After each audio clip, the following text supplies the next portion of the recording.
Morning, everybody. I hope you can all hear and see me. I think let's start. It's 9:05.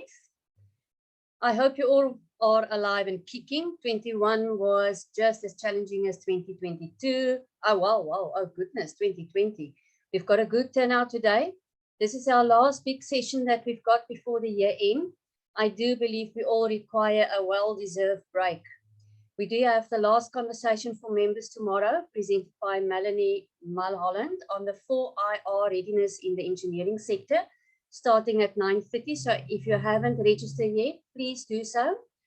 Then just a last note from me, remember to stay until the end for your CPD point. Please don't forget about that.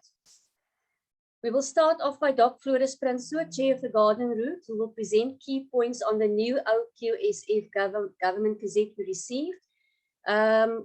Questions and answers, we will ask Annie to handle that throughout the session. Please, if I can ask if you put that for us in the chat box, then Andy will deal with that. Then we have our chairperson, Sharon van der Heever, who will provide feedback on the mandatory grant survey we completed earlier. And then I will just close off the session. So thank you very much. Florus, over to you. Colleagues, so good morning, everybody. And as Marina indicated, great turnout. I would like to immediately just right at the beginning of my discussion here with you, indicate three very key points. One, you will see that on that slide, the title slide, that these slides have been kindly given to us for use today by Mr. Emmanuel Mbue, who is the Chief Director of Occupational Quality Assurance at the Qcto.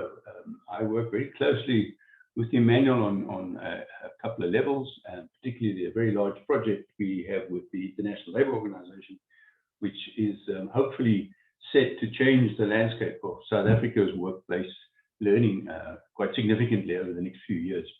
So I asked Emmanuel if I could use his slides, because I thought it was a little bit pointless me recreating a whole lot of slides when he already has a significant and a very good presentation. And he said, yeah, sure, he doesn't mind. He says the more we can get the message out there, the better. So that's my first note. I just want to credit him for the slides and thank him for the slides. The second thing I want to mention, colleagues, is that this process is by no means a way where I sit here and pontificate and tell you that everything that I know and so on, because these kind of processes is always about peer-based learning. And I'm absolutely in awe sometimes of the knowledge amongst the ASDSA members. And so on. So I would absolutely welcome anybody else who has already had a look at the government gazette and picked up other points that they might think are important, critical for us to understand, and share that so that we can learn from each other. And in particular, I want to already thank Linnell from that has already sent us an email with 4 particular points that she's also picked up. And I really appreciate that, Linnell, from your side. So colleagues, please, this is all about peer-based. Andy is moderating us. So if you want to mention something, stick up your hand and he will guide us. The third thing, colleagues, I just want to mention that we do have an opportunity to ask the Qcto questions around the OQSF beyond today. I am meeting this afternoon at 5 o'clock with a gentleman called Mr. Sifiso Mkonza, whom some of you may know is the Director for Qualifications Development at the Qcto. We are doing an hour-long video together on how they develop a curriculum. This is for the ILO program that I referred earlier on. And I've already got 2 questions that I want to ask Mr. Mkonza this evening, because there's 2 particular issues that I just want to confirm with him. One, I don't actually understand, and I will share that with you as well. And maybe some of you colleagues can help me understand something. There is a particular area which is a bit confusing. And then we can pick up those questions with him. So I just wanted to give you that as an opening 3 points.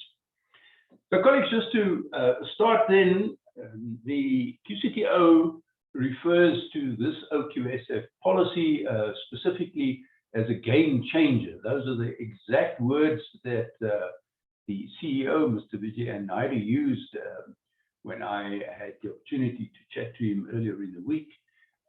And he says they believe this is a game changer. This new occupational qualification sub-framework policy is going to significantly change the way that we deliver work-based learning in South Africa. This little diagram is illustrative of the funnels that is happening at the moment, where they are busy transforming the old pre-2009 qualifications, which include the legacy trades. Those of you who remember, legacy trades existed even before the unit standards-based qualifications. These things come all the way from 1980, 81, CBMT type stuff. The national certificates in 4 to 6. I can also just include there the N1 to N3, which is slowly but surely also disappearing. And then, of course, all the unit standards-based qualifications, all of those are moving progressively towards occupational qualifications. We all know this. This is not news. It's just a matter of time and how the process is managed. They do refer to the new nomenclature that is now in the OQSF. And I think the new nomenclature is possibly welcomed because it does give us better understanding of articulation, I think, particularly with the higher education qualifications framework. So yeah, so there's the little funnel. This slide, what's going on here? Oh, there we go. Sorry, before you go on, yes, there is a question from Sylvia Hammond. Yes, Sylvia. Regarding, she says, please, what is the status of N1 to N3 if that starts at N4? Okay, so Sylvia, my understanding of the N1, 2, 3, and it's only engineering. There are no N1, 2, 3 business studies anymore. They only brought back the engineering. The N1, 2, 3 continues until such time that the department and Umalusi phase them out. And I understand that is going to happen over the next 2 to 3 years as the occupational qualifications for engineering come in. That's my understanding at the moment. Remember that the N1, 2, 3 still falls under Umalusi. It does not fall under Qcto. But as the occupationals for trades specifically come in, they will be phased out over the next 2 to 3 years. That is the last communication I got. This was last year. There was a gazette that came out, and that's the understanding that I currently have. Hopefully that helps you, Sylvia. All good. Go. Okay. So, colleagues, here is basically a bit of a status report of what currently still exists in the system from the legacy stuff, 1,451 plus the 624 recorded trades. And to date, there are 562 occupational qualifications and part qualifications that seem to be registered on the NQF. So there has been some progress. I must say it has picked up quite significantly over the last year or so, possibly not the last year or so because of COVID, but there is a definite progression. Our deadline, of course, is June 2023 for all of these conversions. And we just have to monitor this. I think it's very important to monitor this. By the way, the interesting thing about the recorded trades, those of you who work in the artisan space, is that those recorded trades, the reason they were recorded by SACO on the NQF and not registered is because the original legacy type trades before unit standards, they didn't have things like credits and levels and things like that. And so it was very difficult to register them on the NQF because they didn't match the criteria. You cannot register anything on the NQF if it doesn't have credits. And so they just literally recorded all the old trades. The reason there was 624 is because they're also the old trades were recorded within specialization. So, for example, in the printing industry, I know that every single printing machine had a specific trade linked to it. And so you could have a printer, but there are something like 10 or 12 or 15 trades for printers, one for a Heidelberg machine, one for a MAN machine, etc., etc. So, yeah, but now significantly, we only have 125 trades that are listed and moving forward. And that's the next slide, which shows the progress on those 125 trades. Yes, Andy? In fact, I think you may be answering it here, but so if we've got, what, 564 odd, how far along are we? How many do you think we're likely to wind up with in the end? Okay. Andy, just go back. So you're looking at that right-hand number, the 562, yeah. Yeah. Look, you know, Andy, that is it's a tough one. Currently, the organizing framework for occupations indicates 1,452 occupations, if I'm not mistaken. Now, the implication, of course, is you would have 1,452 qualifications if you align it directly. But I mean, there's no ways that we will have 1,400. I would suspect that we're probably going to have between 300 to 400 qualifications, and possibly a few additional part qualifications. There'll be many more part qualifications, I think, rather than full qualifications. So I'm hoping that not more than 600. It's very difficult to judge.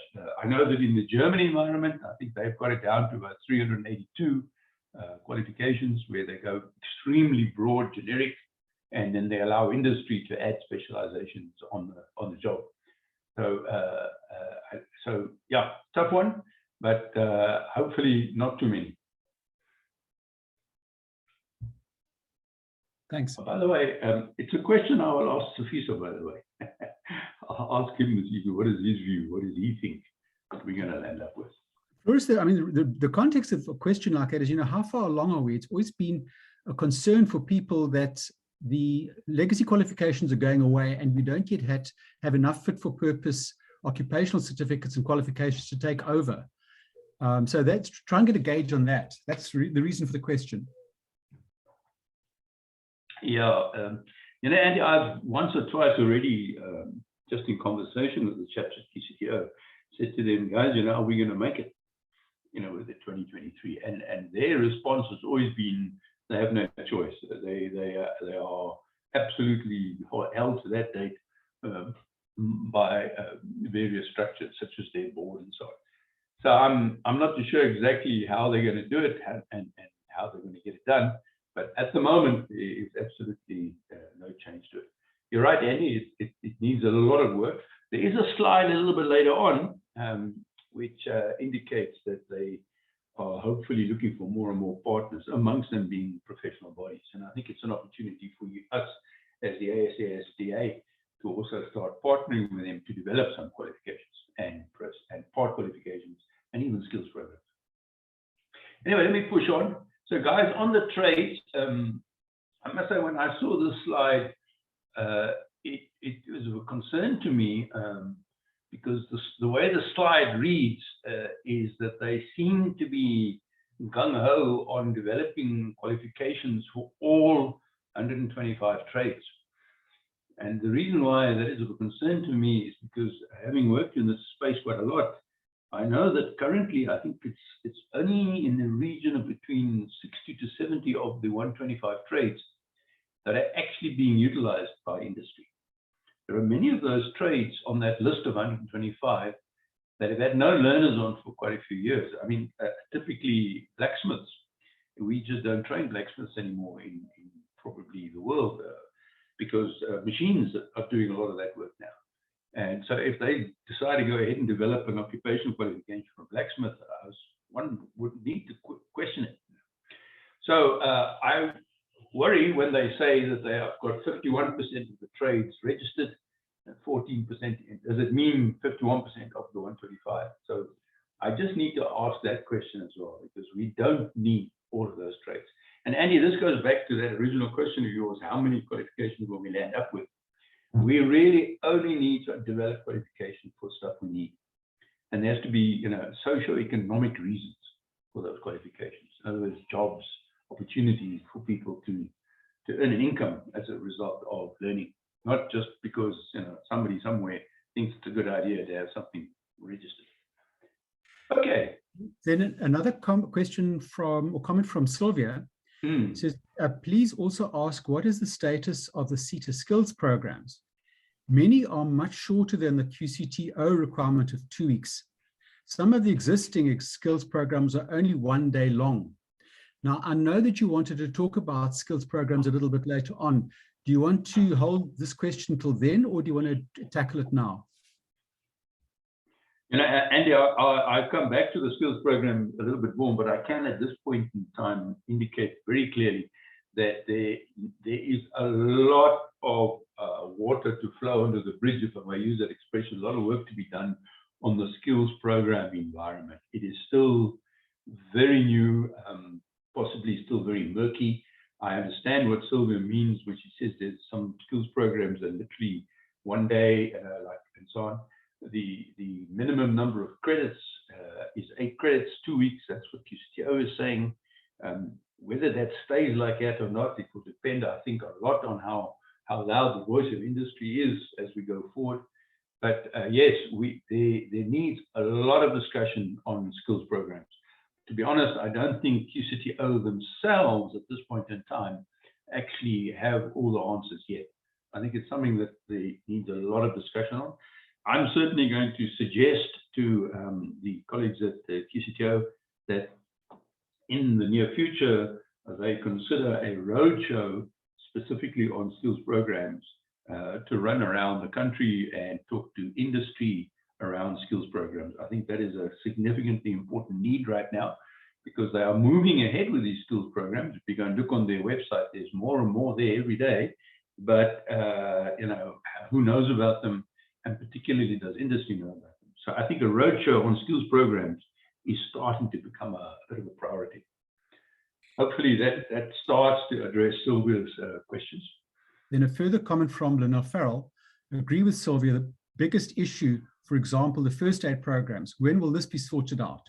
You cannot offer first aid level 1 over 2 weeks. This is a risk and employers will not buy in. And then again from Sylvia, please particularly look at all the food safety skills programs, which are essential to company accreditation for product quality. Good. I've noted OHS, food safety. Very good input, colleagues. Thank you very much for that. I think this is the kind of thing that that the Qcto needs to hear. And maybe the ASDSA could partner with Qcto on a roadshow. You know, these days roadshows are easy. You just do them virtually. And we have the platform for that. Okay, cool. Colleagues, then a couple of slides. I just want to flip across the ministerial determination. You know, this is really just referencing, you know, what we had and where we have now and so on. And then the various bits and pieces of the ministerial determination. But I think I need to get to this slide as soon as possible. Because the important thing on this slide, which starts to explain this new determination, the difference between the old one and the new one. This was the old one, and then this is the new one. And so, colleagues, you'll notice that the nomenclature is the big change here. Previously, occupational certificates all the way from level 1 to level 8, and now they're starting to talk a different language altogether. And they have 9 occupational types here. One of the questions that Lynelle raises is where's the 9? She can only see the 8. I just want to note, Lynelle, on level 6, there are 2 qualification types. There's an occupational diploma and an advanced occupational certificate. So there are actually 2 types at the level 6. So that gives you your 9 occupational types. Colleagues, you'll notice in this slide the obvious articulation between the black area, which is the higher education qualifications framework, the university space, and the ones on the right-hand side, which are the occupational space, and how this now starts to use the same terminology. Level 5 higher certificate, and then on the Qcto side, higher occupational certificate. And the same approach is taken upwards, with one very, very noticeable omission. And I know this is a thing that is still a hot potato. There are no occupational degrees. And I, for the life of me, still don't understand that. I've had numerous, and the only way to describe it, rather rigorous, hot debates with university colleagues over the years. Why is a degree purely and simply the domain of a university? Why can't you get a degree by learning occupation and learning on the job? I mean, a degree is just a 3-year or 4-year or longer learning process. And so the word degree is still rigorously protected by the universities, but hopefully we can break down that resistance over the years so that we eventually also have at level 7 an occupational degree and at level 8 an occupational honors degree. Yeah. So that's my only comment there. I don't know, colleagues, this slide is possibly the slide that many of you would like to just memorize and share with all your clients and so on. I think it is something that is a significant change. And I know that the Qcto are very proud of the fact that they have managed to articulate to the extent that they have.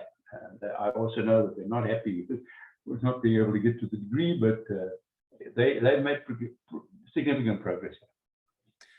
Florus, then there are 2 comments that have come up. I think going back to the earlier, one from Andrew Klett. I echo these concerns. Short skills program accreditation is needed for many reasons, perhaps one of the biggest being the classification as a learning program E in the BE matrix in order to count training costs towards the skills development spend targets, as well as, of course, for compliance reasons, as mentioned above, a valuable conversation for sure.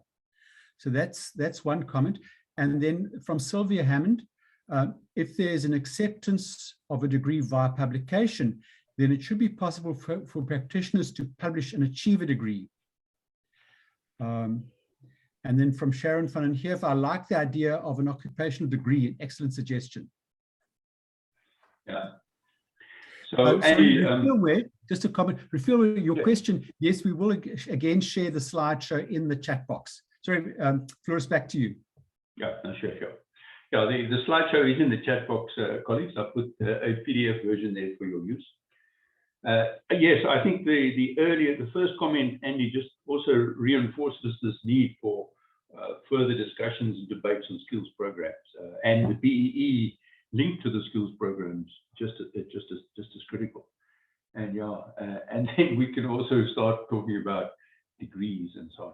I don't know if any of the ASDSA colleagues were at the APED workshop with higher education and training last week, which happened in Joburg at Empress, because it was those OQSF or CHE type workshops where we need to start exploring this degree thing. Okay, but that's for another day. Colleagues, moving on, the important part of this slide is really this distinction between a qualification and a part qualification. Qualification being 120 minimum, and then part qualification less than 120. And Andy, this is the area where I'm now, and I did raise it even previously before the OQSF came out with Qcto, but they didn't really answer me, and it's something that I will again probe this evening, is that there are already quite a lot of qualifications registered on the NSF, after the NQF, that are less than 120 credits, but they are called qualifications. They are not called part qualifications. The one that I always use as an example is the bicycle mechanic. The full qualification for a bicycle mechanic registered on the NQF is 84 credits. So now the question is, how is Qcto going to get around this? And what is the plan for them to, are they going to have to redo those qualifications, re-register them as part qualifications? Or is this just going to be an automatic thing where SACWA says anything on the NQF that is less than 120 is just considered a part qualification? We as providers, people that deliver, and actually industry itself, we just deliver the qualification, whether it's a part or full qualification, it doesn't matter. Person is taught how to be a bicycle mechanic, he's qualified, gets certificate, he gets on with it. To be honest, the person doesn't really care whether it's a qualification or a part qualification. Person cares whether they've got the competencies and the certificate. So this is the area where I have some questions. The skills programs, colleagues, they are, it's building blocks towards the qualifications and part qualifications. Andy, at this point, I just want to quickly whip across to the actual government gazette. Now, I thought it was open. Yeah, there it is. Yeah. Visible, yes, we can see it. Yeah. Colleagues, this is the actual government gazette. It's the section 5.9 on the government gazette. And this is the actual government gazette talks about the skills programs. And this is an important part that we need to also just take a note of. There in 5.9.3 is the reference to the 2 weeks, which is the concern raised by Sylvia and other colleagues around why so long, can we not have it shorter, particularly for occupational health and safety and so on. Notice also 5.9.4, skills programs must have a link to a minimum of 2 qualifications. So I know that in the skills programs template, when you use the Qcto template to apply for skills programs, they require you to actually put in an OFO code of an occupation that has a qualification attached that the skills program links to.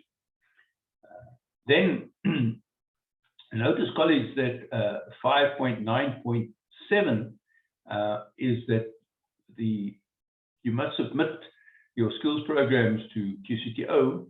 This is very important because Qcto will manage the proliferation of skills programs so that we don't have huge numbers of duplications and so on. This is going to be a very, very big job. Just to stress, colleagues, that skills programs are not registered on the National Qualifications Framework. Can I just repeat that? Skills programs are not registered on the National Qualifications Framework. Therefore, the Qcto does not and will not at this stage submit skills programs to SAQA. The endpoint for a skills program is the Qcto. So you apply to them, you develop it to them, you submit it to them, they register it, finish and flow. And when you register learners on skills programs, you register it with the Qcto, and then Qcto will then issue the certificate. So I just wanted to make sure that we understand that. Skills programs at this point in time do not go to SAQA. There's quite a bit of debate about that, by the way, as to whether that should stay like that or not, because of course then anybody that does a skills program is not registered on the National Qualifications Framework. So, and I know that a person like Sylvia is always concerned about then people's actual learning is not nationally registered somewhere, although it is registered in the Qcto. Okay, colleagues, I just wanted to show that. And then 5.9.8, a point that Linnell also raised, the very important skills programs can be developed from a number of qualifications or part qualifications. Andy and I had a bit of a debate yesterday about how this actually happens. I think it's still also work in progress, but from what I'm starting to see is people borrow either knowledge modules or practical modules or work experience modules. They borrow those modules from existing qualifications, and then they repackage them around a specific need and so on. Not always easy to do, but that I think is probably how it might happen. Although the process for developing a skills program with the Qcto currently requires you to almost go through the full process of developing a qualification. In other words, you decide on your outcomes, then you look at various modules that will help you with those outcomes, topics, and then credits for the topics and so on. So yeah, that's the process. I wanted to share that, Andy. I think this is an important part of the actual gazette that the colleagues need to have a look at. Good. Let me go back to the Florus, while you're going back, there's a few comments from our colleagues. Firstly, from Noel. Question: why does the Gazette, page 15, 5.7.2, state that an occupational qualification should have a minimum of 120 credits? Not all occupational qualifications need 120 credits. A skid steer load operator is 48 credits. But it is an occupational qualification question mark. What does this mean then? So I think there's there's some confusion there. I think you've spoken to already. Then from Sylvia Hammond, Florus, my opinion, industry should determine this. What is the requirement of the economy and the workplace, not what the pedagogues think is required? And then a question, please, when do the existing skills programs expire? Is it the same date as the legacy qualifications? Then a question from Sharon, will the skills programs require an ASDSA? And then again from Linnell, so there's a lot on the go here. Do you want to tackle those, or shall I go on to the next question from Linnell? Can I just quickly add to that? I mean, first of all, Linnell, your comment about the 120 credit thing and less than 120 credit thing is exactly what I was referencing earlier on when I made my example of the bicycle mechanic. You've now quoted another one. I can't remember what you said it was. What did you say it was, Andy? What did Linnell say it was? What's it, a skid? Bear with me. A skid steer loader operator at 48 credits. Yeah, exactly. So and this is I also have that conundrum. Linnell, I know why the Qcto have said this. It's because the ministerial determination that came out in December said that. The ministerial determination said the qualifications must have a minimum of 120 credits. So Qcto is stuck because the minister determined that. And I'm suspecting, and this is just my own view, that the minister determined that on the basis of advice from, as Sylvia would put it, from the pedagogic world, from academic world. I absolutely agree with you that there are qualifications, full qualifications, that don't need to be 120 credits. So I think this is still an area that is going to be hotly contested going forward. I don't think we've seen the end of this. My question to Sufisa this evening is, how are they going to manage this going forward? Because there are many qualifications already registered on the N2F that are less than 120 credits. Example, the one that you've said, 48 credits. Example, the bicycle mechanic, 84 credits. And I'm sure if I go onto the Qcto website, I'll dig out quite a few others. And the question is, how are they going to manage it? Because they have not indicated that yet in the OQSF. So that's absolutely an area, it's a gray area. Yeah. I agree 100% with Sylvia, by the way, Andy. Sorry? Then there are two more. Sorry, can I just quickly, the skills program deadline date, as far as I know, Andy, is also the June 2023. They just say all legacy, full stop. So unless they say anything different, it also applies to skills programs. That's my understanding. And then Sharon's question about the Eyeshadow and skills programs. No, Sharon's a very good point. You'll notice that the skills programs, and I will come back to this a bit, actually require a thing called a supervised assessment, not an Eyeshadow. And this is something that's new, it's popped up, and I can explain my understanding of it, but we also are still waiting for Qcto to give us more detail on that. It is defined in the Gazette, but the definition is a bit vague. So yeah, so a skills program requires a supervised assessment, and I'll explain that just now. Yes, Andy, others? So then, again from Linnell, skills programs currently seen on the Qcto website does not meet the requirements of the Gazette. See Conflict Management SP 210502. This, in fact, is related to legacy qualifications and do not speak about any of the occupational qualifications. The more rules are placed on the skills programs, the less it will be of value to any industry.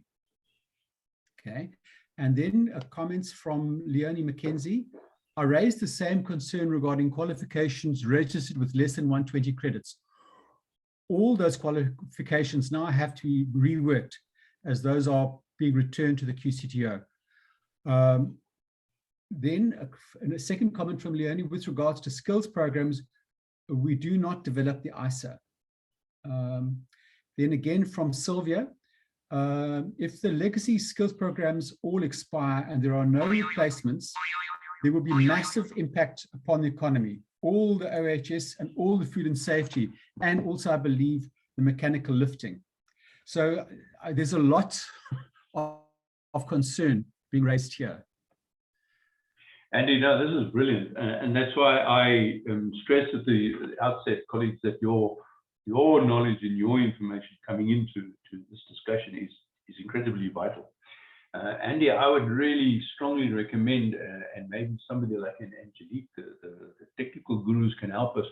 Please make sure that we keep these comments, copy and paste them into a Word document, because I don't think there's any harm whatsoever in ASDSA, maybe even putting together a little report on today's webinar and just submitting it, sending it to the Qcto, particularly because Mr. Mbuya actually indicated to me that they would love feedback, you know. So let's put these things down in our concerns, and we send them to the Qcto to say, you know, we're starting to analyze the OQSF. We think it is a positive move in the right direction. However, lots and lots of concerns, and particularly skills programs issues, and that will help us maybe to get a roadshow going on the skills programs. Thanks, colleagues, for that. By the way, there was one comment, and Andy, I couldn't pick up on the name. You said one particular member indicated that the part qualifications are being returned for reworking. Who mentioned that? Let me just scroll back and have a look. Because that's a very important comment. I'm not sure who picked up on that one. I'm not finding it immediately, but I'll scratch around and I'll get back to you. Because I'd love to know more about that, because if that's correct, then that's exactly what my fear was. And it was Leonie. Leonie, yeah. Because if she has information there and that it is being returned, that means that SAQA has picked up on this the determination and this OQSF, and they're just sending everything back to Qcto now and say rework, which, colleagues, as you know, is not going to be an easy process. So wow, Leonie, you can just maybe clarify that for us. Where did you, if you're actually part of such a process or not? Thank you, Andy. Then a last comment, add on from Sylvia, saying when she says the economy, she says this includes exports. Yes, yeah, guys. Look, the food safety stuff is I know where she's coming from. At one stage, I was very closely linked to I&J and the exports of frozen vegetables and stuff, and she's absolutely right. You know, you can't have these long training programs for guys that work in that sector. Good. Colleagues, let me proceed. I'm watching the time here very carefully. Andy, you'll also watch me. Colleagues, the next slide, which I think is an important slide for us to just understand the way forward for occupational qualifications and skills program. So this is all three of them, whether it's a full qualification, a part, or even a skills program. This is where the Qcto is planning on going. They are starting to move very rapidly now towards a simpler design, which is a two-part design, knowledge and theory and application. So basically the practical skills and work experience modules are slowly but surely going to be collapsed.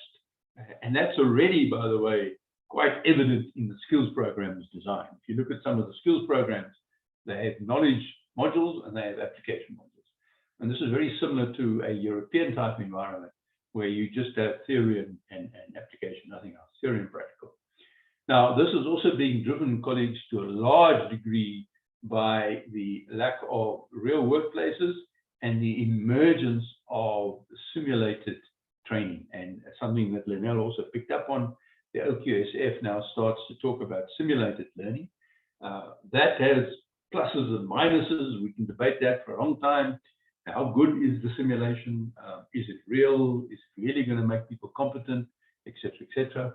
I think the COVID thing has really pushed us big time into that space. I know there are some people all over the world that are really moving rapidly in this area. And I think this is why the design of qualifications are starting to move in this direction as well, where that application environment is going to be a lot more simulated. Colleagues, that's that slide. I don't know if there's any comments on that. Then the... Yeah. There are a couple of comments from earlier. Let me come back to them, if you don't mind. Yeah. From Linnell, please advise where the policy and guidelines are for the final supervised assessment. Why do we have these identified assessment instruments if it is not in a policy? So if you can point us to where that can be found, that would be helpful. Then, okay, from Jonathan Brawns, for all the wholesale and retail occupational qualifications less than 120 credits, including bicycle mechanic, we were required to submit a motivation to the Qcto for those to be registered as learnerships. The outcome of that process is still pending. That's just really a comment rather than a question. Thank you. And then, first of all, on, sorry, yes, Andy? Another comment from Shakes from Lucan. Very interesting slide, especially for digital and 4IR learnings. Yeah. No, this slide is very applicable to that kind of environment. And if I just go back, the request from Linnell for the policy and guidelines on the supervised assessment, I'm also not aware of a formal policy and guideline as yet. The only information I have on that supervised assessment is in the guidelines to the development of a skills program. That's where I picked up on it, and then a conversation that I had with Sofiso. I will ask him if there's guidelines on policy and guidelines for supervised assessment, how soon will the Qcto be issuing them, because they are necessary. Yeah. And colleagues, let me then just quickly explain my understanding of this supervised assessment, because it is a very important part of the of this process. I just want to make sure I go back. Sorry. Can you move to presentation mode? I think okay. some of the text might be a bit small otherwise. Okay, there you go. Yeah, colleagues, I've just jumped ahead a little bit. This is the assessment slide. There are various slides in the thing. One is about accreditation, one's about QA, and then there's the assessment slide. And the final supervised assessment, and they reference to clause 5.9.6 in the OQSF. Colleagues, my understanding, and this is really my understanding from what I have read in the skills program guidelines, plus my conversations with Sofiso, is that a final supervised assessment is where an accredited provider assesses a learner on a skills program. And interestingly enough, that they just have to prove that it is the learner that actually underwent the learning that is being assessed, or that underwent the assessment. There's a very critical need to prove that. In other words, it's not a person who went through learning, but somebody else is being assessed, because strangely enough, that seems to happen. Okay, that seems to be very important for the Qcto. So providers will be submitting that final supervised assessment to the Qcto, and based on then the Qcto's evaluation of that final supervised assessment, they will then certificate the learner. But that is my understanding of a supervised assessment, is where the provider is doing the final assessment, and not an accredited assessment center, and it is not an Eyeshadow. Let me just pause there, because maybe some of the other colleagues maybe even know a bit more than I do on that. Andy, any comments?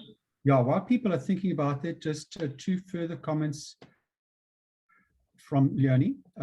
I completed the firefighting equipment technician, 85 credits. I had to schedule another scoping session to determine where we can increase the credits. We couldn't, and now identified part qualifications. Therefore, we are busy developing 2 part qualifications that will be part of the qualification. So that's the one. And then a comment from Linnell Farrell, kindly confirm there is no assessment centers needed for the skills program final supervised assessment. Who is going to verify this? Yeah, look, Linnell is asking questions I can't answer, Andy, because we don't have that information yet. And that's why that policy and guideline on the supervised assessment is very important. I think I'm coming all the way back to my original comment, Andy, about how important it is that we have a very formal process going forward around skills programs, a really good roadshow. I don't think Qcto is ready for that yet, though. They still have some work to do.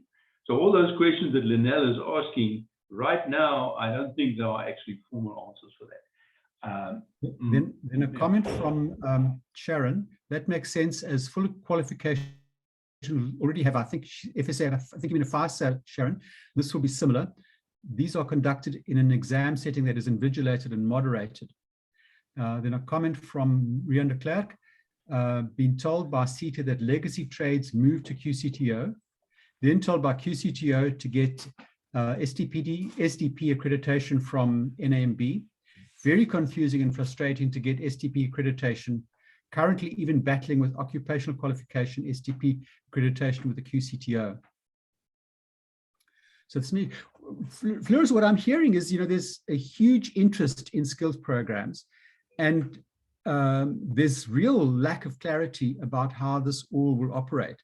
You and I spoke about what this final supervised assessment was all about, and how that is supposed to work, how that's supposed to link into getting a qualification.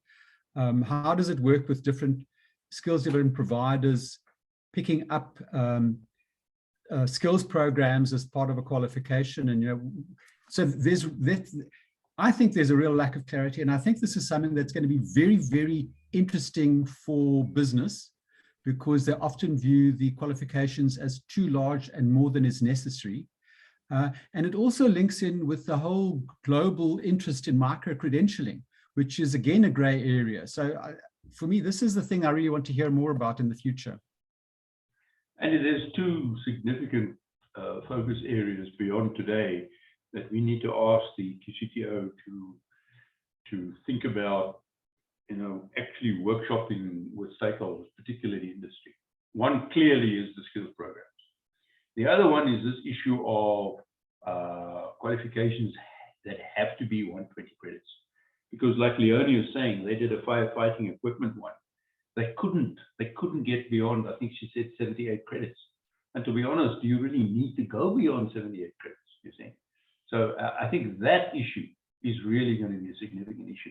And the only way that Qcto will be able to fix that is if they go back to the minister, and the minister reissues a determination to say that qualifications may be less than 120 credits, full qualification. That's the only way that they can fix it.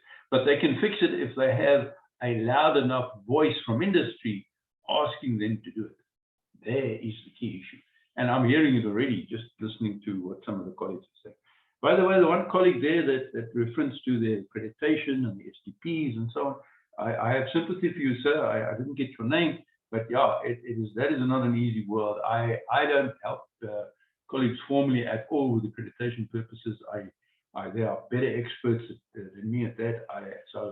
But that is a hard one. To get accreditation with all the different players involved at the moment is not easy. Yeah. But yeah, okay. One is it's just on 5 to 10. Yes. So you need to think about wrapping. And then a comment from Sylvia Hammond. And this has been in the WhatsApp group. Colette Tennyson is conducting research on behalf of the QCTO on provider accreditation issues. The email address is for you to register to be included in the research. All providers are welcome, and she's given the email address. So people, please respond. And then another comment from Leona McKenzie, read because cannot implement as the credits are just too high. Yeah, very good comments, colleagues. Yeah. Andy, I just want to quickly check if there was something else that I wanted to just. Now, I think that was. I just wanted to go back to one slide, Andy, and then I can conclude and so on. But colleagues, this is great. Colleagues, this is the slide I just wanted to pause on as well. This slide from the Qcto that refers to the development of these occupational standards and collaborative work by expert representatives from industry. Qcto are absolutely open door on collaborating. In fact, particularly Mr. Mbue, and those of you who may know him, this is a mechanical engineer. He's a professional. He's registered with EXA. And so he understands professional bodies and industry. This is not an educational person. This is a mechanical engineer. And so his approach is very different. And so he is very welcome to. So in fact, I know that we've been discussing this at ASDSA, And Sharon is in the process of putting together a little bit of a draft proposal to the Qcto to say, how can we start working with the Qcto to develop some of these qualifications and so on. And so as we go forward with that, we look forward. But Andy, I just want to come back to another previous comment. Please, let's put all these comments today in a nice little document and let's submit them to Qcto. They will welcome feedback like this. You know, it's important for us as a professional body to say, guys, we have discussed your document and these are our concerns, particularly the two issues, skills programs and this thing about 120 credit qualifications. Those are the two key issues for me. Thank you, colleagues. Thanks for your comments. I mean, this is magnificent. Thank you. And before you go, then two questions. One from Nell. Will assessment experts be registered somewhere other than registered as assessors or moderators with the CETAs? And are you aware of where that might be? And then from Jonathan Brawns, is the Qcto considering the impact of qualifications on CETA grant funding, tax incentives, and the BBB scorecard? So, Andy, on Linnell's question, I've also asked this once or twice from Qcto. Their position is that they are not at all keen on registering assessors or moderators. They believe that the registration of a person as an assessor moderator adds very little value. What their approach, I believe, is they would much rather have people that register on a database as a subject matter expert.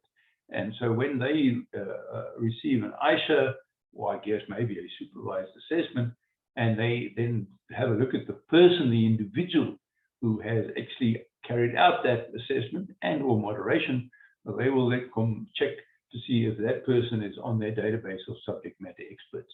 And that's it, finish and flower. They just believe that the actual registration thing is an unnecessary administrative burden, and they're not all that keen on it. That is, I can check again with them if that's still their view, and that's why they opened up a while ago. They opened up that subject matter expert database process, and if you go onto the Qcto website, you can actually go and register as a subject matter expert. I don't think it's actually operational yet in terms of them actually using it, but you can go and register there. That is their view on that one. Jonathan, I have no information about any kind of impact studies yet on the on occupational qualifications and CETA grant funding. So that I think is still it's a good idea. I'm not too sure how you do it, but it's a good idea. Then Sylvia says the polite expression, not a rude one, but surely this conversation should take place before everything goes ahead with government gazettes. Yeah, Sylvia, yeah, I guess it's just the way that we operate in South Africa. We put things out for public comment. Sometimes everybody ignores it, and then when the thing comes out for real, everybody jumps up and down. That, by the way, is my honest opinion. I think sometimes we don't participate in the public comment process enough. But I think we still have space, guys. I mean, nothing in South Africa is ever really cast in concrete. We can go back and say, guys, there are certain things that are really impeding industry. And I think that the Qcto will listen. By the way, I agree with that conflict management thing, by the way. It is a very nice little program, but I don't know if it will take 2 weeks. So Linnell is very right. I see Laura says that it refers to supervised assessment on page 4 as a written exam of 3 hours. So there you go. There's an example of a supervised assessment, and that would be a written exam carried out by the provider, the way that I understand it. Yeah. There is a comment from you while you look at that last comment from Linnell. So it seems to me that there are lots of communities of experts around in the professional bodies. So why is government, SAQA, not saying that the experts must have a professional designation if they're going to be doing any assessing or moderating? I don't get it. Why are they setting up a parallel structure? Remember, this is Qcto and not SAQA, Andy. Remember, and I know that Qcto can go to SAQA and have a look at the people who have got designations and use them as subject matter experts. That is a possibility. Maybe it's something that we can suggest to them, you see, and maybe they haven't even thought about it. Remember, there may also be certain specific areas, occupational areas, competency areas where there are no designations. So maybe they're trying to do that. But I can't remember. I registered on that SME subject matter expert database. They don't ask for designations. They just ask you for your CV, qualifications, and experience stuff. That's what they ask for. I don't think they ask for designations. But it's a good point, Andy. I mean, if people have got designations, it means they've already proved their competencies one way or the other, and experience for that matter. And so that could be a very important link. Yeah, good point. Larissa, there are a couple more comments. If you want to have a read of them and address them, then I think, can we draw this to a close, because we don't want to shortchange Sharon talking about the annual survey. Yeah. No, I just see Laura is also saying another example from conflict management. STP accreditation requires a facilitator level 5 and then a moderator level 5. Yeah, this is a very good example. That conflict management skills program. A lot of us picked up on that because it's such a short little program, and it's certainly something that we could use almost as a case study in discussion with Qcto. So colleagues, you're asking me all sorts of questions I can't answer, and we just have to redirect these back to Qcto and say, guys, we are having lots of questions from the STPs out there. Thank you, Andy. Cool, thanks, Florus.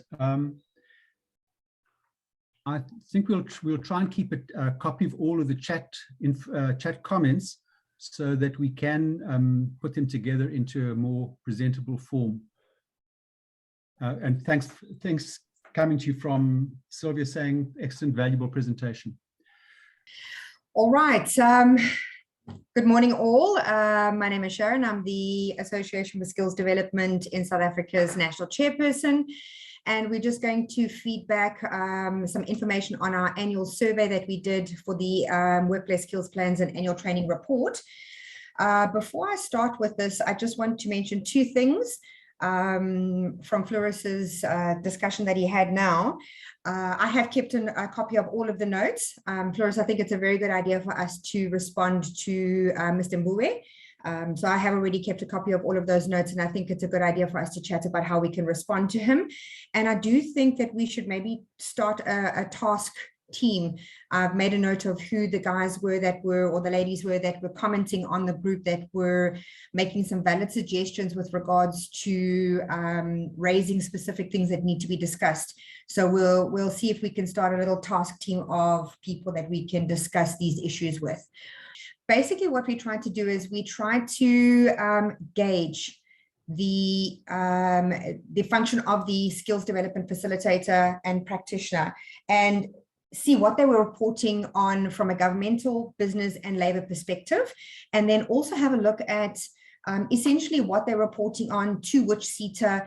But essentially, I wanted to understand which SETAs we were reporting to, were we reporting to all of the SETAs, how were we engaging with those SETAs, what kind of budgets were we managing, who was specifically on the ground managing all of these different processes, and where were the successes and failures in the workplace skills plans that were being submitted. So that's the reason why we actually put together this workplace skills plans and annual training report survey. And I must say, from the start, I did not expect the information that was that I uncovered as I was actually unpacking the information from the survey. I didn't expect all of the information that I actually uncovered in this, and it took me a much longer amount of time to actually decipher all the information because there was such a volume of information coming out of it. So let's go through the information. So everybody knows that we are the professional body for skills development. We're a Section 21 company established in 2001, and we are registered with SAQA. Our registration number is 866. And very simply, the survey was actual facts that was received from our members, and those facts were verified in some instances where I felt that the facts weren't sometimes, it didn't seem like the facts were 100% accurate. I actually made phone calls to the members to verify some of those facts. But it was a starting point for us to actually start gaining a little bit of momentum on what we're actually reporting on from a workplace skills perspective. So we looked at members and non-members, specifically so that we could get an idea of who was reporting and what was being reported on. And we sent it out to 3,000 people in total. So we currently have approximately just under 300 members, but we have a database of approximately 1,500 people, but we also have a number of people that forwarded that information on, and the reach was approximately 3,000 people. We only received 35 responses. So that was not a very good response for our first survey. However, the information coming from those 35 responses was phenomenal. So I'm very keen to actually continue with the survey, because I think once everybody sees the amount of information coming from the responses, they will see the value in the survey that we undertook. We received responses for 602 organizations from only 35 SDFs. This is the breakdown of non-member to member contribution from those 35 people.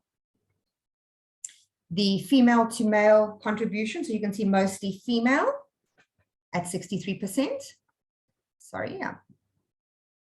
Then it is, the demographic was Black, colored, and Indian were 60% to 40% white.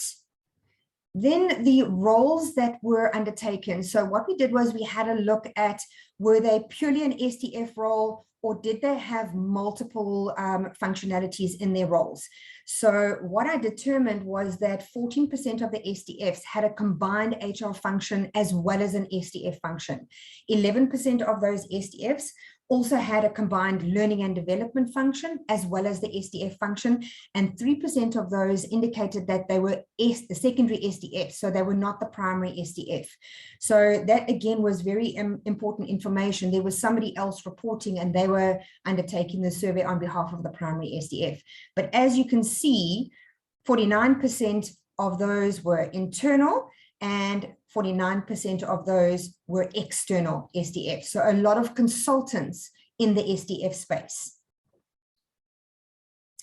So which organizations were included in the reports? So we had a look at the size of the organizations that participated in these surveys. And as you can see, the bulk of the size of the organization was mostly our EMEs and medium-sized enterprises that had between 11 and 50 employees and 50 and 500 employees. So that's where the bulk of our workplace skills plans and ATRs are being submitted from the segment of people that submitted their surveys. I don't think that this is a true reflection because we need to get more surveys coming back, but it gives us a very good idea of what was being reported on. Provincial footprint of the organizations that responded to us. So what we asked the organizations was that they should tell us in which provinces they were operating in, not just did they have a branch in one singular, or did they have a head office, but what was their provincial footprint. So you can see that Gauteng is our major region, and second to that is our KwaZulu-Natal, which I was actually quite surprised. That was one of the first things that I noticed, is that the Western Cape wasn't second. I thought it would have been maybe Western Cape first or second, but we saw that KwaZulu-Natal was coming through quite strongly. But we had, across the provinces, we had quite a good participation, and that means that we've got a very strong participation across our provinces. Then our mandatory grant reporting submissions. So of the 602 reports that were included in the survey, the bulk were submitted to just a few SETAs. So you can see there that construction SETA, there were 109 that were submitted. MERS SETA, there were 107 that were submitted. And then your other SETAs that were top players were the ETDP SETA and services SETA. So you can very easily see which SETAs are receiving the bulk of the mandatory grant reporting. Okay, that's going to tell us next year which SETAs we need to engage with more aggressively. So very nice information coming back from this specific slide. Then we had a look at the annual training report details. So here we had a look at the total value of skills development that was reported on by just 35 respondents. So over 240 million rands worth of annual training done across the 21 SETAs. And you can see there, MICT SETA and ETDP SETA having the largest contributions. Then we looked at pivotal versus non-pivotal program delivery. So again, an important factor for us to have a look at. So our non-pivotal programs are more widely delivered than our pivotal programs, which I don't think a lot of people realize that the non-pivotal programs would actually deliver more. So that was, again, another surprise from my side. So non-pivotal was 1,990, pivotal was 1,146. That was the number of programs delivered versus the number of learners. So on non-pivotal, we trained 9,110 learners versus 6,355. So again, you can see the penetration of learners that we are reaching on the non-pivotal programs is higher than the penetration that we're reaching on pivotal. Then pivotal programs cost. You can see again on the pivotal programs, the cost is always going to be higher than the non-pivotal programs. So the non-pivotal programs was, and I think that is 58 million. And on the pivotal programs, that is 119 million. So you can see that the average spend per learner on the non-pivotal programs is far less than on the pivotal programs. So this just gives us an idea of what the spend is per learner. Then who funded the training spend? So only 14% of that training spend was funded by the SETAs. Again, very interesting information coming back, which means that most of the companies are self-funding the learning interventions. So they are self-funding the skills development of the staff. Workplace skills plans. So the anticipated spend now for 2021-2022, and this is now looking at the various different sizes of organizations and the various different categories of spend. So we looked at, we actually categorized it in spends from 0 to 50,000, 50,000 to 250,000, and we took an average of those. And as you can see, it was quite evenly spread, and the average planned spend is 78,500,000 for the 2022 year. And if you take the statistic from the previous slide, most of that is going to come from the corporate environment. Right, scarce and critical skills feedback. Again, we asked questions around the scarce and critical skills feedback. So we wanted to know from the people that were feeding back to us on the survey if their needs were being met by the scarce and critical skills that were listed within their SETAs. So 66% said that they did not, their needs were not being met by 66%. Through the list of critical skills that were listed within their SETAs. And that is quite a powerful percentage for us to have a look at, because that information is telling us that perhaps we are not looking at what the scarce and critical skills are, and perhaps we're not also equating the scarce and critical skills across all of the SETAs. Maybe there's some cross pollination that we have to look at. You know, are the scarce and critical skills at each of the SETAs maybe not being duplicated? So there are some things that we need to have a look at and analyze a little bit deeply. Only 34% of the participants indicated that their scarce and critical skills were identified by their SETA that met their requirements. Again, 66% indicated that these skills did not meet their requirements. Only 2 participants, which was 6% of the responses, advised that they were 100% happy with their SETA and that the critical skills met their requirements. And then the scarce and critical skills process, I think it was one organization that said the scarce and critical skills process did not align to their organizational needs at all. Just Then some comments. yes, you want to pause for a couple of comments? So from Rion de Klerk a little early on, many SDFs are administrators at companies. Try engaging the managers of the SDFs. Good comment. In fact, our target would say if you are the person who is submitting the or signing off the mandatory grant report, that's the person we want to be responding to this. Yes. Then a comment from Sylvia, need to confirm that SDFs are defining pivotal and non-pivotal correctly. Yes, that is something that did come out of this. So that is why it took us so long to actually decipher the information, because we realized that we had structured some of the questions a little bit ambiguously, well, there was ambiguity in the question structuring. So we do need to actually break that question down a little bit more, Sylvia. We will make very sure that we are very clear on the questions. So we'll break that question up a little bit more next year, and we'll define the pivotal and non-pivotal. Thank you for that. Okay, anything else, Andy? No, that's it for now.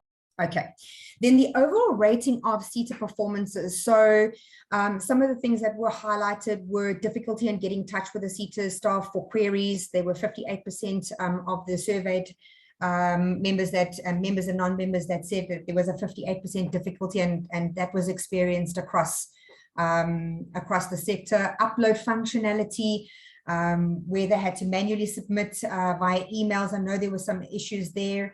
OFO codes that were outdated, 81% issues coming out of that. So that seemed to be the biggest problem. Portal updates or changes not communicated, 61% issues there. Login issues, 77% issues there. So our two main areas that we need to focus on were the OFO codes and the login issues, but as you can see, they were all over 50%, which means that there were quite a few technical issues. So what we will do is we will communicate these technical issues and the issues that our members are having with the CETAs. Then we looked at the overall customer service of the CETAs, and we are also going to be sharing just for our members and our non-members, anybody that's on the session today. And it might be an unpopular thing for us to do this, but we think it's time for us to share this presentation with all of our stakeholders. And we're going to be sending this presentation as well as the report that we've compiled, which is quite a detailed written report that is going to be attached to this, that we'll be sharing with all of our members and non-members. And this report will be going out to the CETA CEO forums, as well as the CETAs, DHET, Qcto, and SAQA. And this list will be published, so everybody can see that we have had some challenges, and it's not to name and shame, it's just to highlight that there are problems, that we need to look at where the problems are so that we can actually fix those problems and work with the CETAs to get those issues sorted out. And that is just a list. And as you can see, it's not major issues, it's just some overall customer service issues, and that was directly from the survey that we received. Those that are excellent were above 80%. The average were between, well, above the 60% mark to the 80% mark, and anything below 60% was deemed as poor. And I think that's fair. Sharon, some comments from the group. Jonathan Yes. Brawns, is there a standardized definition and understanding of pivotal programs across the CETAs? I don't know the answer to that question. It's maybe one of the questions that we can pose. There should be. Yes, there should be. Comment from Sylvia.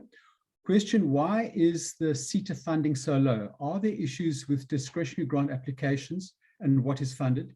E.g., CETAs are currently stating unemployed bursaries, so current employees would not be included. So that is against internal promotion and development for EE. Yeah.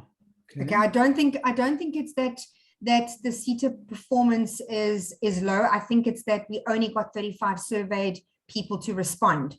If we got more responses, we'd have a better understanding of how many bursary people there are. And next year, when we do the survey, we need the SDFs, the primary SDFs, to report back for us so that we can report back on those statistics. I don't think that it's not being done. I just think that it wasn't reported back in the survey. Okay.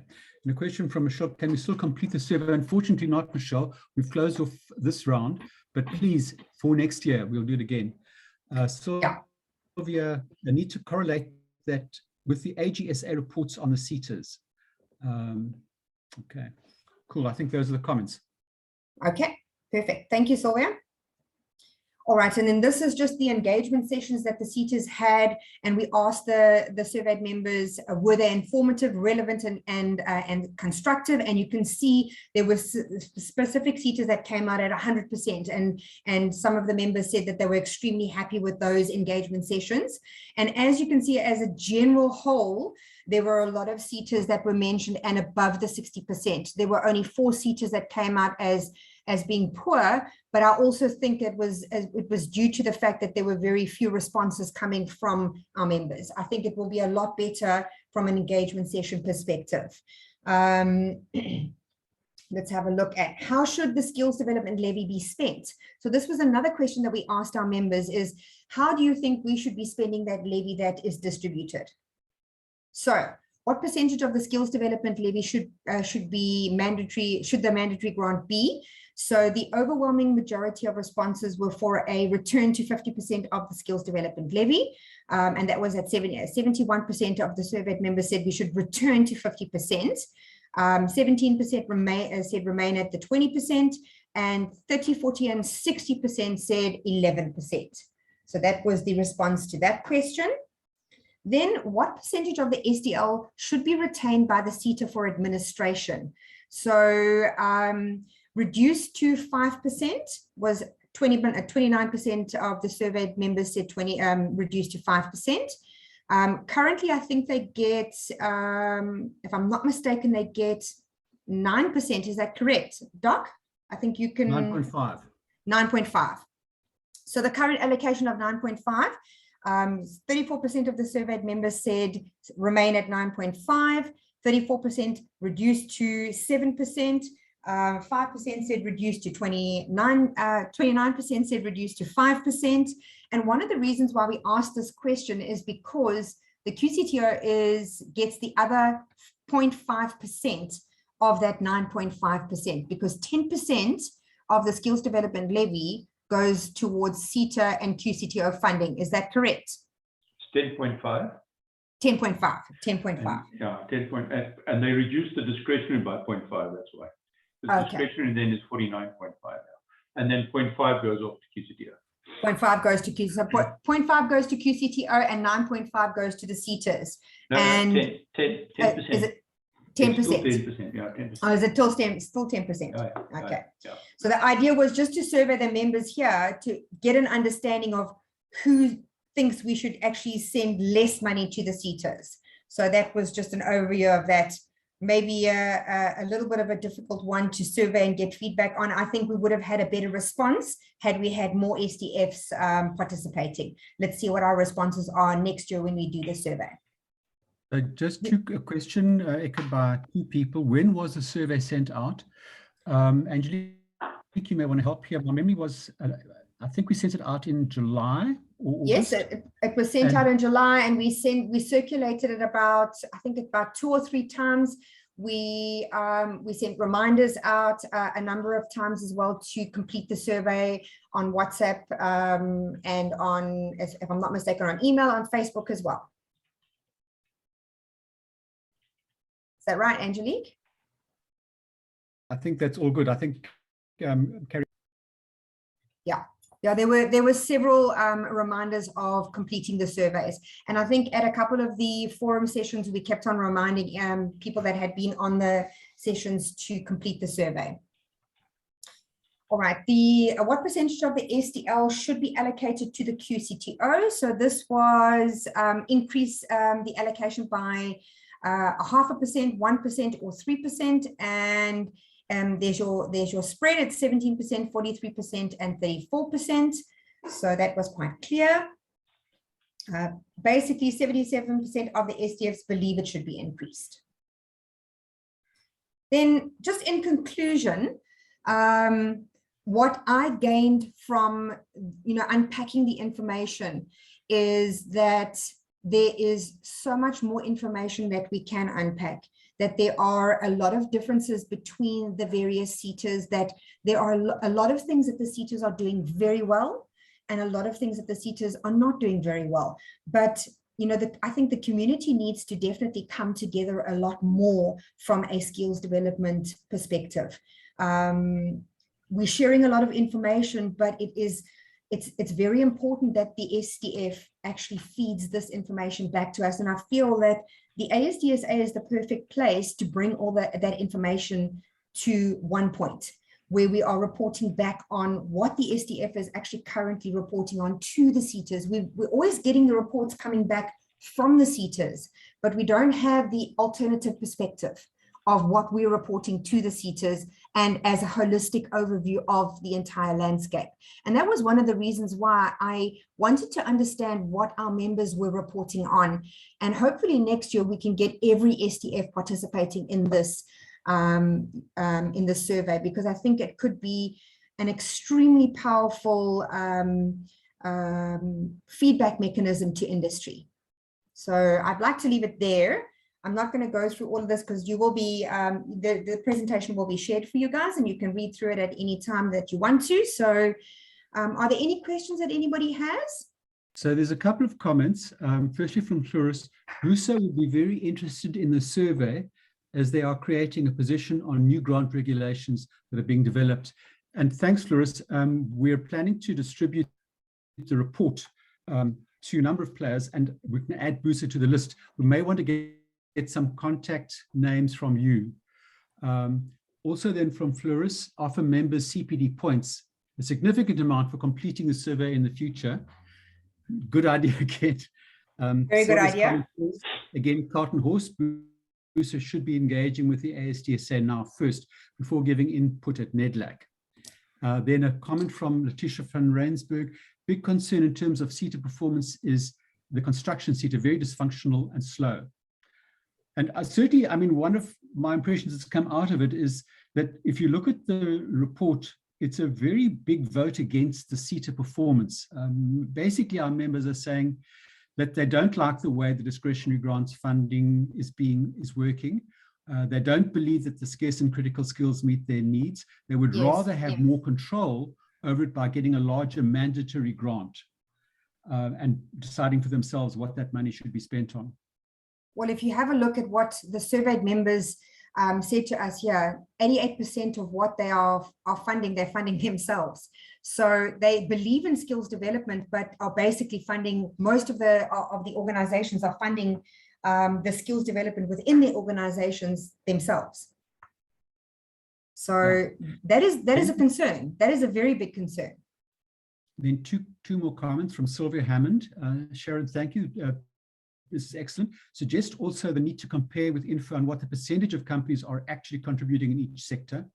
And then from last from Diswa, I agree with Letitia, very disappointing service, poor communication to stakeholders. And so some of the SETAs people are really unhappy with. Yes. Then a comment from Florus. May I share 30-second info slide on POIHD before we conclude? Yeah, I think we should do that, Florus. Absolutely. And then last comment from Vuyakiso. Viyakazi, beg your pardon. How do you check the status of registration? Viyakazi, I'm not sure what you're actually asking. You want to make a further comment? And Florus, do you want to share the slide that you had in mind with it?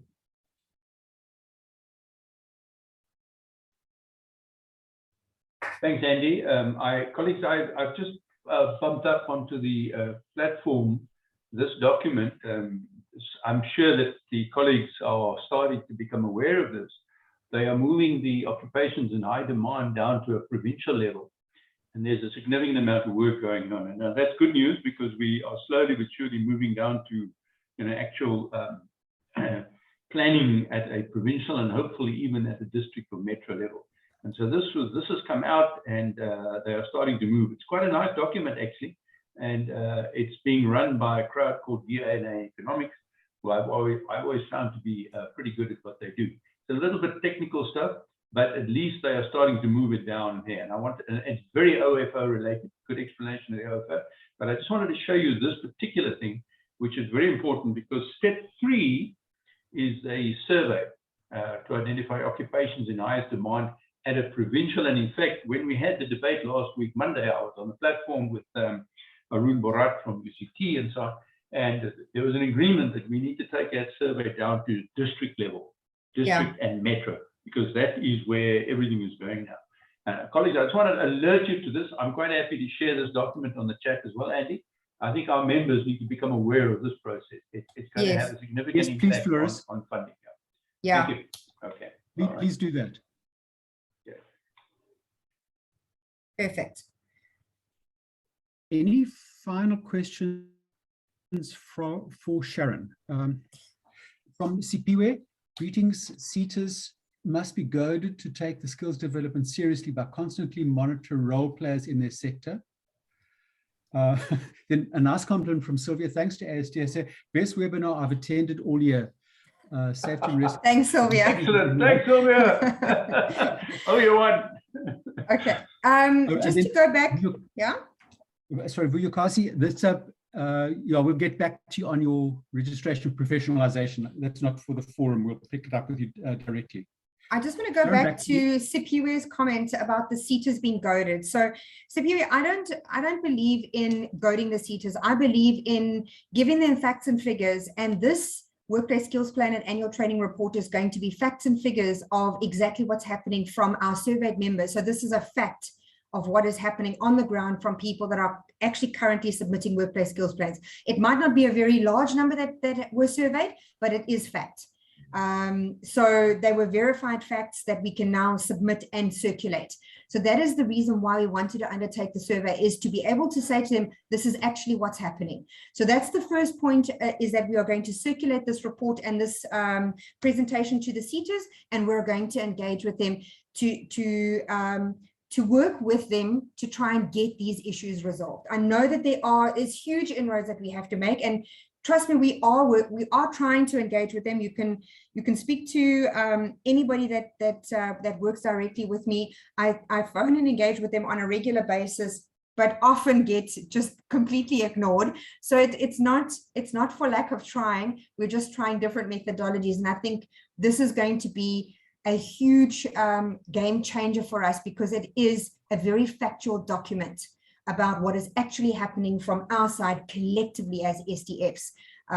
So it's not a document that can be ignored. So I hope on that note, we can actually end off our webinar today. Thanks, Doc. From Sylvia, suggests that we ask to present at the CEO forum. And Sylvia, yes, that's exactly one of the things that we're wanting to do. We'll be contacting Elaine Brass to see if we can't get onto. We have been to the forum already. Yeah, we'll see if we can't get on again.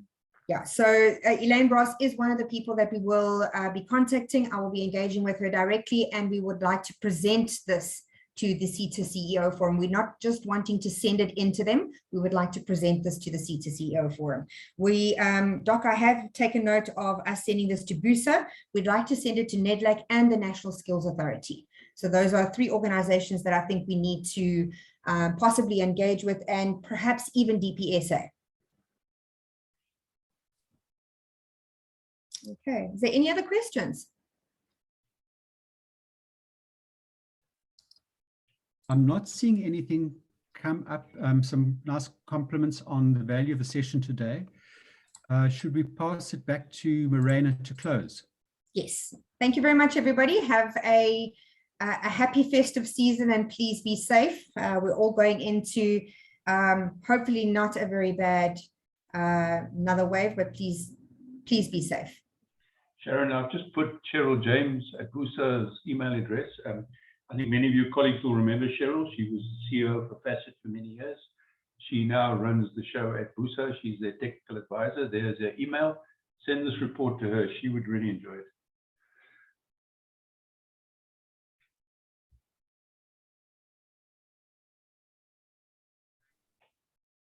Miranda, back to you. You're muted. Thanks, Florus. Okay. Thank you, Florus, for sharing such critical information with all of us. It's really much appreciated. I think the comments and questions are noted, and yeah, Sharon, if we can maybe put the task team together. I think in the chat box there were already people indicated they want to be part of it.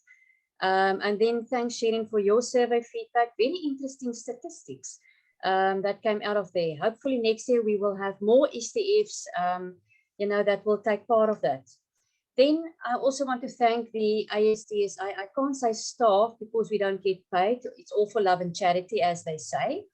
Yeah, for all the work that you put in, all the contributors that you do, the meetings, the documents, the surveys, and then also to the members. Thank you for all your contributions.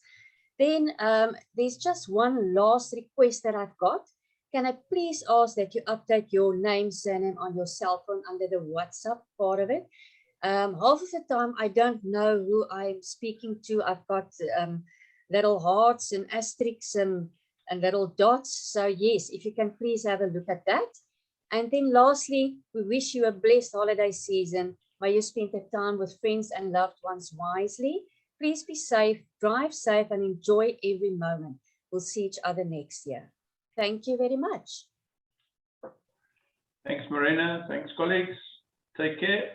Have a great holiday. Thanks, everyone. Bye-bye.